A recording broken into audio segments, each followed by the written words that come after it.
Hello बच्चों, कैसे हो आप सभी लोग। स्वागत है हमारे कोई वीडियो में। तो आज हम हिंदी की 9वीं क्लास पढ़ा रहे हैं, जिसमें टॉपिक है कारक। और आज हम कारक के बारे में देखेंगे और ये पेट के लिए बहुत इम्पॉर्टेंट है। तो ये 9वीं क्लास है। कारक आज हम लोग पढ़ेंगे। तो सबसे पहले कारक की परिभाषा देखते हैं। कारक की परिभाषा क्या होती है। तो संज्ञा या सर्वनाम का वह रूप जो क्रिया से संबंध बताता है, उसे हम लोग कारक कहते हैं। संज्ञा सर्वनाम का वह रूप जो क्रिया के संबंध में बताता है, उसे हम लोग कारक कहते हैं। और ये 8 प्रकार के होते हैं। तो हम लोग इसके 8 प्रकार को देखेंगे। सबसे पहले तो इसके 8 प्रकार क्या हैं। तो इसके प्रकार हैं, पहला है कर्ता कारक और विभक्ति चिन्ह देखेंगे। कर्ता कारक, तो ये अगर ना नी आए, अगर ना आए ने आए ने आए तो आप लोग समझ जाइए कि ये कर्ता कारक है। और दूसरा है कर्म कारक और कर्म कारक, अगर को आए तो आप लोग समझ जाइए कि ये को कारक है, मतलब कर्म कारक है। और तीसरा है कर्ण, तो कर्ण कारक आता है तो उसका एग्जाम्पल है कि से, के, साथ, के द्वारा। अगर ये से, के, साथ, के द्वारा अगर दिखाई दे तो आप लोग समझ जाइए कि वो कर्ण कारक है। और चौथा है संप्रदान कारक, तो संप्रदान कारक के लिए अगर आता है तो आप लोग समझ जाइए कि ये संप्रदान कारक है। 5वां नंबर देखते हैं, अपादान कारक। से अलगाव, अगर कोई भी चीज़ अलग हो रही है, जैसे गंगा अलग होती है, अगर आप लोग पेड़ से पत्ते गिरते हैं तो ये अलगाव दिखाई दे रहा है। अगर अलगाव दिखाई दे तो आप लोग समझ जाइए कि अपादान कारक है।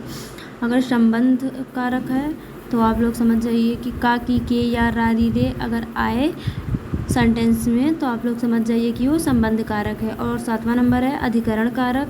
अधिकरण कारक में, पर, के, ऊपर अगर ये सब दिखाई दे तो वो अधिकरण कारक के अंतर्गत आता है। और 8वां है संबोधन, जैसे हे, हो, अरे, आहा, अगर ये सब दिखाई दे तो आप लोग समझ जाइए कि ये संबोधन कारक है। अब देखते हैं पहला नंबर कर्ता कारक। अगर कर्ता कारक है तो हमने बताया कि वो वहाँ पे ना होगा या नी होगी, ने होंगे, तो ये ने है। और अब इसका एग्जाम्पल देखते हैं। राम ने रावण को मारा, तो राम ने रावण को मारा तो आप लोग देखिए राम ने तो ये कर्ता है, और रावण को मारा तो ये कर्म है। राम ने रावण को मारा, देखिए ने आया तो आप लोग समझ जाइए कि ये कर्ता है। अगर को मारा, रावण को मारा तो ये कर्म है, क्योंकि जो कर्म होता है वहाँ पे को आता है। अभी हमने आपको बताया, ये देखिए कर्म है तो को आएगा, अगर कर्ता है तो ने आएगा। तो ये कर्ता राम ने, तो ये कर्ता हो गया।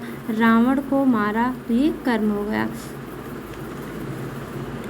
अब अगला एग्जाम्पल देखते हैं। दूसरा एग्जाम्पल, छात्रों ने पुस्तक पढ़ी। तो छात्रों ने पुस्तक पढ़ी तो ना आया तो ये कर्ता हो गया, क्योंकि छात्रों ने पुस्तक पढ़ी, तो ये ना आया तो कर्ता हो गया, पुस्तक कर्म हो गया यहाँ पर।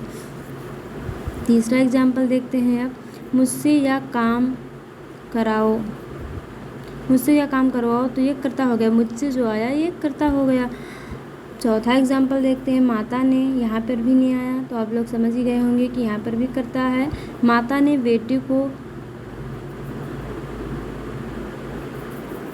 सेब खिलाया, तो माता ने बेटे को सेब खिलाया तो ये जो माता ने है ये कर्ता हो गया, बेटे को तो ये कर्म हो गया, और जो सेब है ये भी कर्म हो गया, सेब खिलाया ये भी कर्म है। यहाँ पे 2 कर्म आ गए, क्योंकि बेटे को तो ये भी कर्म है, सेब खिलाया तो सेब भी कर्म है, और ने आया माता ने तो ये कर्ता हो गया। और 5वां एग्जाम्पल है, राम ने रावण को तीर से मारा। तो राम ने रावण को तीर से मारा, तो राम ने तो ने आया तो यहाँ पर भी कर्ता हो जाएगा। रावण को तो को आया तो यहाँ पे कर्म हो जाएगा। तीर से मारा तो यहाँ पे कर्ण हो जाएगा, कि से है तो अगर से आता है, अगर को आता है तो कर्म, ने आता है तो कर्ता, अगर से आता है तो कर्ण होता है वहाँ पर। तो राम ने तो कर्ता हो गया, रावण को तो कर्म हो गया, तीर से मारा तो कर्ण, यहाँ पे कर्म हो गया, और यहाँ पे कर्म हो गया, यहाँ पे कर्ण हो गया। अब यहाँ पर दूसरा कारक देखते हैं, कर्म कारक। कर्म कारक अगर होगा तो वहाँ पर को अवश्य आएगा, को दिखाई दे तो आप लोग समझ जाइए कि वो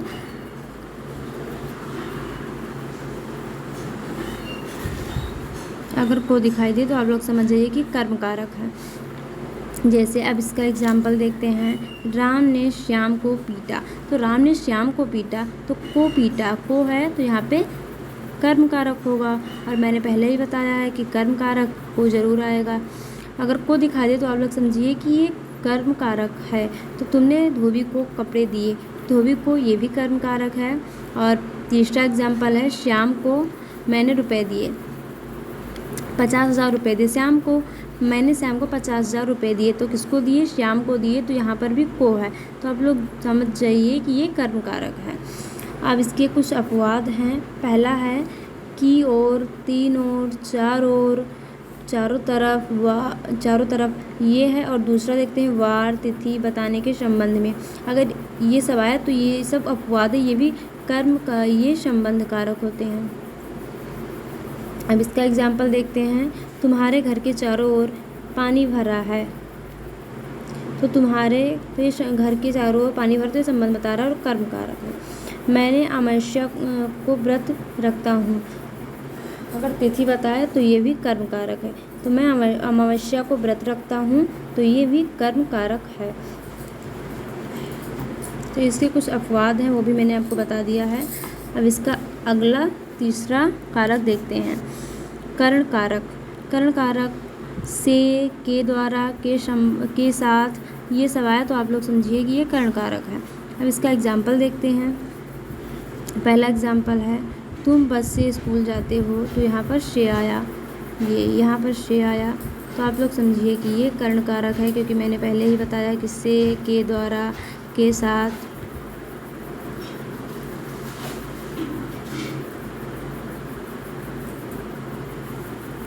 कर्ण कारक से, के द्वारा, के साथ अगर आता है तो ये कर्ण कारक है। तुम बस से स्कूल जाते हो, तो बस से, यहाँ पर से आया तो ये कर्ण कारक है। दूसरा एग्जाम्पल, मैं पेन से लिखता हूँ। तो मैं पेन से लिखता हूँ, से यहाँ पर भी आया तो ये भी कर्ण कारक है। और ये कुछ अपवाद हैं इसके कर्ण कारक के, जैसे अंग भंग और समय बताना या समूह। अगर ये सब आता है तो ये भी कर्ण कारक के अंतर्गत ही आते हैं, और ये अपवाद हैं। इसी प्रकार के क्वेश्चन पेपर में ज़रूर आते हैं। तो ये अपवाद हैं, जैसे समय बताया, अंग भंग, तो ये भी कर्ण कारक है।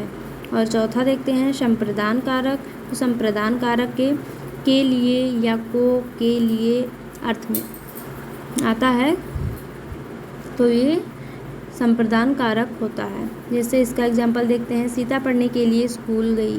तो के लिए आया तो ये संप्रदान कारक है। सीता पढ़ने के लिए स्कूल गई, और मैंने पहले ही बताया के लिए या को, के लिए के अर्थ में आता है तो वो संप्रदान कारक होता है। सीता पढ़ने के लिए स्कूल गई, के लिए यहाँ पर आया तो ये संप्रदान कारक है। दूसरा एग्जाम्पल, मैंने बच्चों को खिलौने दिए। तो ये बच्चों को खिलौने दिए, तो यहाँ पर भी मैंने बताया को है, तो यहाँ पर को। तो मैंने इसको इस तरह से भी सेंटेंस को बना सकते हैं, मैंने बच्चों के लिए खिलौने दिए। तो के लिए आया तो ये संप्रदान कारक है। तीसरा एग्जाम्पल, राम ने रावण को मारा।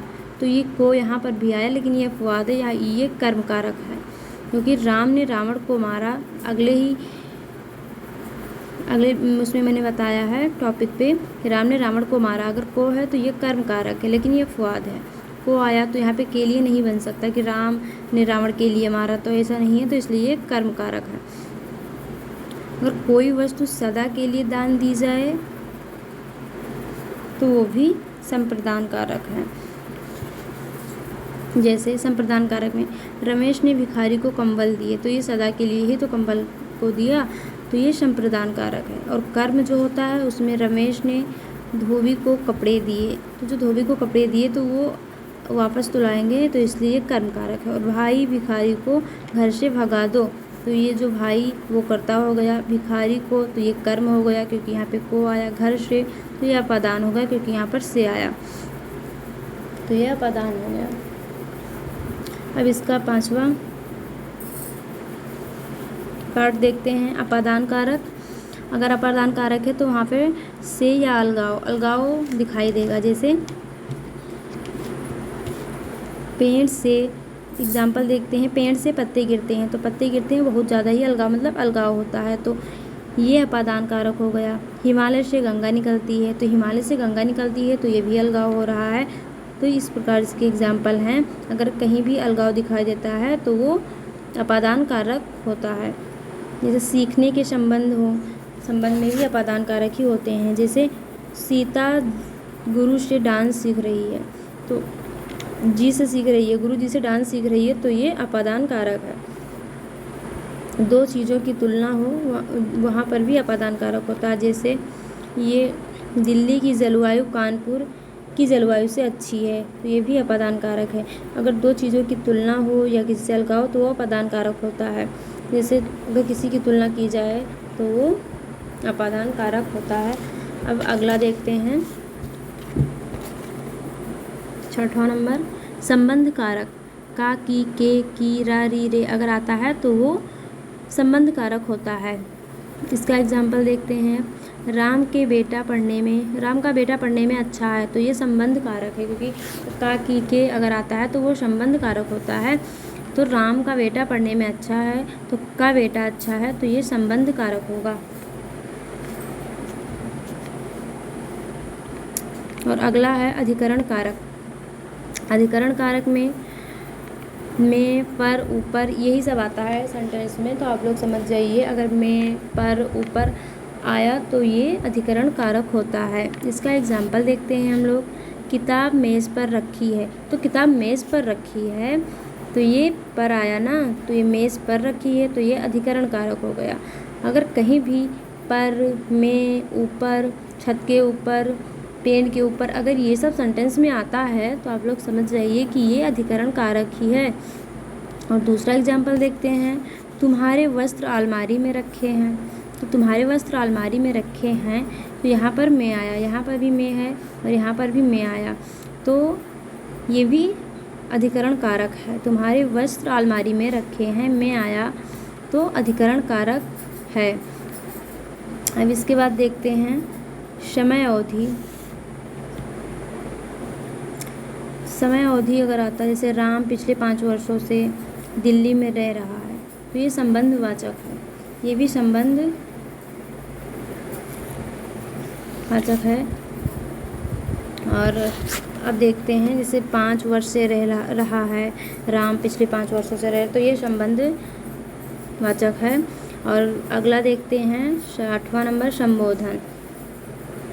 जो संबोधन अगर है तो यहाँ पे हे, अरे, हरे, ओ और एक्सक्लेमेटरी मार्क, विस्मयबोधक चिन्ह भी दिखाई देंगे आपको। जैसे कि ये है विस्मयबोधक चिन्ह, ये इस तरह से होते हैं विस्मयबोधक चिन्ह। अगर कहीं पर ऐसे ही लिखा है तो आप लोग समझ जाइए कि ये विस्मयबोधक चिन्ह है, जिसे हम लोग इंग्लिश में एक्सक्लेमेटरी मार्क कहते हैं। विस्मयबोधक चिन्ह संबोधन कारक, हिंदी में हम लोग इसे संबोधन कारक कहते हैं, और इंग्लिश में एक्सक्लेमेटरी। और ये देखते हैं, हे, अरे, हरे, ओ, अगर इस तरह का चिन्ह दिखाई देता है एक्सक्लेमेटरी सेंटेंस, तो उसे हम लोग संबोधन कारक कहते हैं। अब इसका एग्जाम्पल देखते हैं, हे राम, हरे राम, ओ, अगर इस तरह से आता है तो वो संबोधन कारक होता है। और कारक इस प्रकार से 8 प्रकार के कारक होते हैं। और ये अधिकरण कारक को एक बार फिर से रिपीट करते हैं, मैं, पर, ऊपर, किताब मेज़ पर रखी है, तो अधिकरण कारक है। संबंध कारक का, की, के, रा, री, रे आता है तो संबंध कारक है। जैसे राम का बेटा पढ़ने में अच्छा है, तो संबंध कारक है।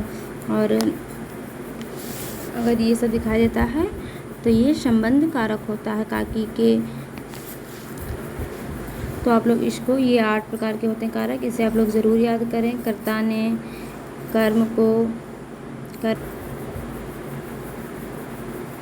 करण से, अपादान, और इस प्रकार से ये 8 प्रकार के होते हैं, इसे आप लोग ज़रूर याद करें। और हमने एक एक टॉपिक के बारे में अच्छे से डिस्कस किया, एक एक प्रकार के कैसे क्या होता है, कैसे क्या आता है। और इसका शॉर्ट नोट्स आप लोग ज़रूर बना लें ताकि पढ़ने में आसानी हो और आप लोगों को याद भी रहे। तो आज के लिए इतना ही, मिलते हैं अगली वीडियो में। अगर वीडियो अच्छी लगी हो तो लाइक करें और चैनल को सब्सक्राइब करें। अगर कोई भी टॉपिक आपको समझ में ना आया हो तो कमेंट करके ज़रूर बताएं, हम उस टॉपिक को फिर से रिपीट करेंगे और बताएंगे। तो आज के लिए इतना ही, मिलते हैं अगली वीडियो में। तब तक के लिए जय हिंद, जय भारत, किसी अगले टॉपिक के साथ।